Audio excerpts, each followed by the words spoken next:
malien qui est aux manettes. L'homme qui a osé franchir le pas, c'est lui, Ismaël Sibi. Ce matin, il attend impatiemment des visiteurs qui ont fait le déplacement depuis la Corée du Sud pour lui acheter de l'or.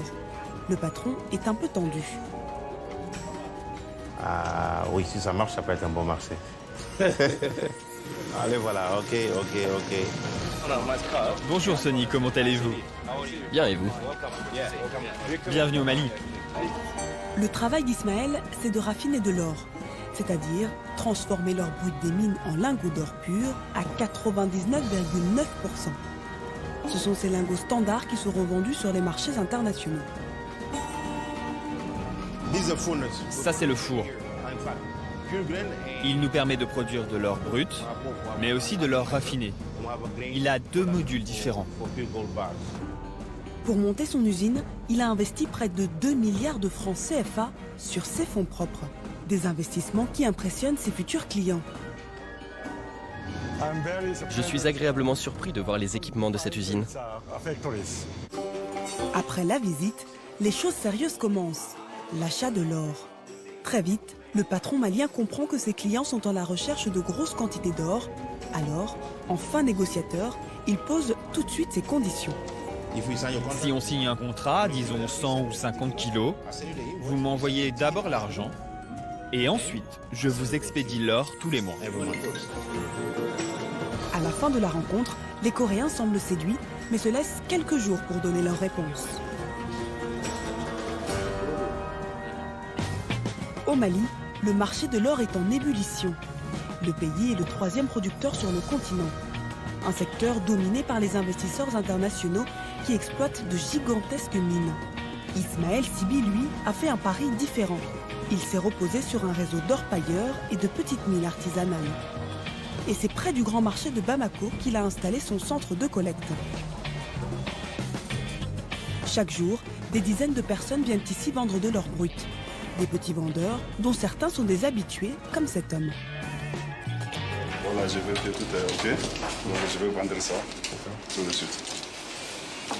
Oui, je peux vendre ça. Je peux vendre ça. Mais avant la vente, les morceaux sont d'abord pesés, puis analysés. Objectif, connaître le pourcentage exact d'or contenu dans chaque pièce. Lorsque le client arrive, il y a un cahier, un registre. On va enregistrer le nom et le nombre de barres que le client a amené. Donc maintenant, ça passe au test essai en XRF, au rayon X, donc qui fait sortir la pureté de l'or contenu dans le bar et on le pèse. 148 grammes.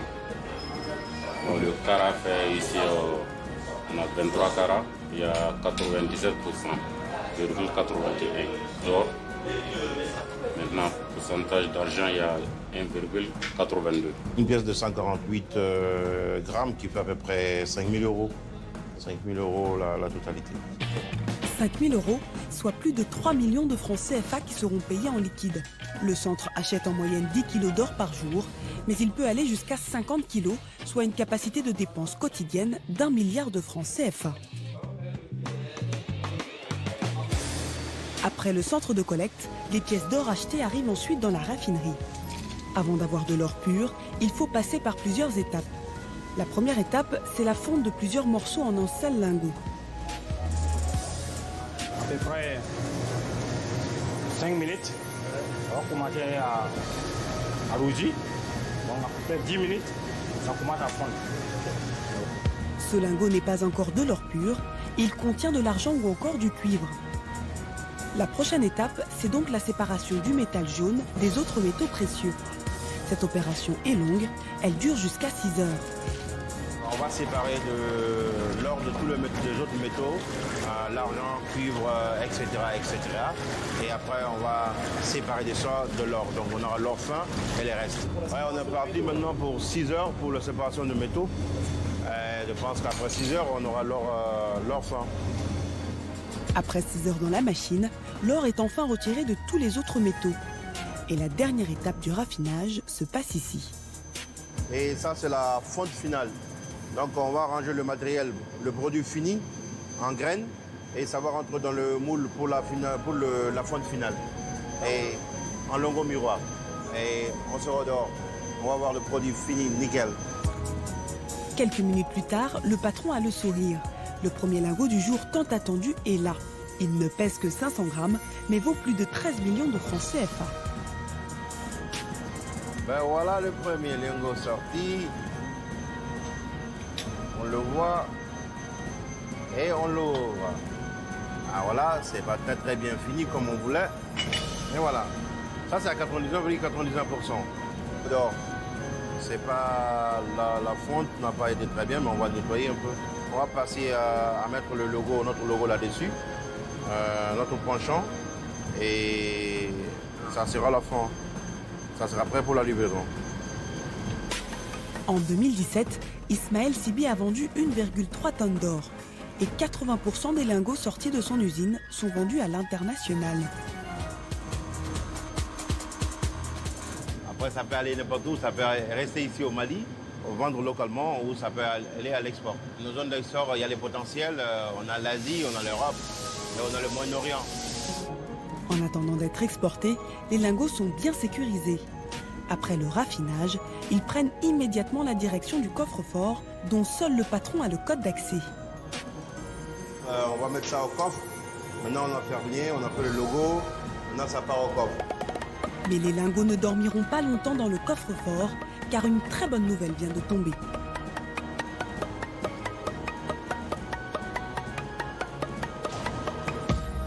Les hommes d'affaires sud-coréens sont de retour. Les négociations avec Ismaël auront pris seulement 2 jours. Et ils sont venus avec une offre d'achat. Alors, on a le contrat signé, donc c'est bien. Donc, on a fait le 2 apogée. Maintenant, on a de nouveaux partenaires coréens maintenant. Hein. Si Ismaël Sibi est si heureux, c'est que ce contrat, c'est le plus gros qu'il ait jamais signé depuis la création de sa société, Marena Gold. Ils veulent plus 500 kilos d'or par mois. Et c'est scellé pour une année. Donc c'est un bon début et un grand pas pour notre développement. Mais avec ce contrat, je pense que s'ils sont prêts à mettre les paquets, nous pouvons même excéder ces quantités l'année prochaine, Inch'Allah, en 2019. 500 kilos d'or par mois, cela représente pour Ismaël Sibi plus de 11 milliards de francs CFA. Grâce à ce gros contrat, l'entrepreneur vendra en 3 mois une production équivalente à celle d'une année entière. Pour Ismaël Sibi, la transformation du métal jaune, c'est indispensable pour que le Mali profite des 50 tonnes d'or que le pays produit en moyenne chaque année. Et en tant que premier Malien à avoir lancé une raffinerie d'or, Ismaël Sibi espère que d'autres entrepreneurs suivront son exemple. Il faut être le premier à faire. C'est risquant, mais je pense qu'il y a le retour. C'est pas facile, mais il faut que quelqu'un qui commence d'abord pour que les autres viennent agrandir les secteurs. Pour l'entrepreneur malien, le prochain grand défi, c'est d'obtenir une adhésion au très convoité LBMA, l'association internationale des acteurs de l'or basée à Londres. Une adhésion qui serait synonyme de reconnaissance internationale. Elle lui permettra surtout d'avoir une certification pour ses lingots d'or qui pourront être vendus facilement partout dans le monde.